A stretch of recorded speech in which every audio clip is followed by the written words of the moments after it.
Saya jarang nak sebut pasal kes mahkamah yang lalu, termasuk itu si Najib.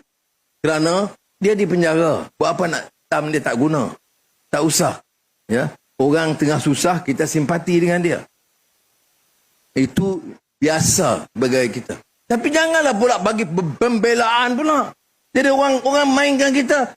Ni anak muda curi motosikal. Ha? Polis tangkap. Reman. Kemudian salah masuk jail. Yang tonton Tan Sri orang besar ambil bilion-bilion, kami akan perjuangkan untuk bebaskan dia. Ni apa dia punya sistem ni? Sebab itu bagi saya, pilihan wakil rakyat, pilih kerajaan negeri dan pusat itu penting. Kita salah pilih, kita pilih orang-orang yang sakau. Dan sekarang ini keputusan dah tahu, satu dunia tahu masalah Malaysia dulunya. Saya jarang nak sebut pasal kes mahkamah yang lalu, termasuk itu si Najib. Kerana dia di penjara. Buat apa nak tam dia tak guna. Tak usah. Ya. Orang tengah susah, kita simpati dengan dia. Itu biasa bagi kita. Tapi janganlah pula bagi pembelaan pula. Jadi orang mainkan kita. Ni anak muda curi motosikal. Ha? Polis tangkap. Reman.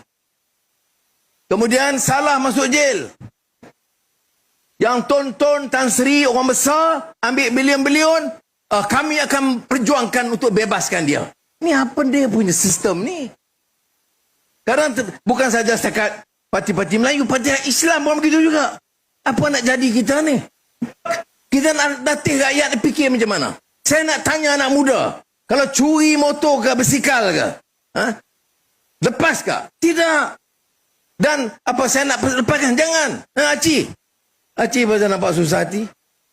Acik jangan Acik. Bukan saya marah Acik. Saya tunjuk sana saja. Yo, kena balik. Baik. Kalau anak muda salah, kita tangkap, dakwa. Siapa hukum? Polis tangkap. Polis tak boleh hukum. Mahkamah hukum. Ya. Sebelum hukum, ada lawyer boleh lawan, bagi keterangan. Dah salah, jalani hukum dulu. Kalau alasannya, ada penipuan, ada konspirasi politik, itu bawa hujah. Tapi, ini dah jadi, orang Jawa bilang, ini zaman edan, Pak. Ada orang Jawa ni tak? Orang Bugis ramai. Zaman edan ni, zaman gila.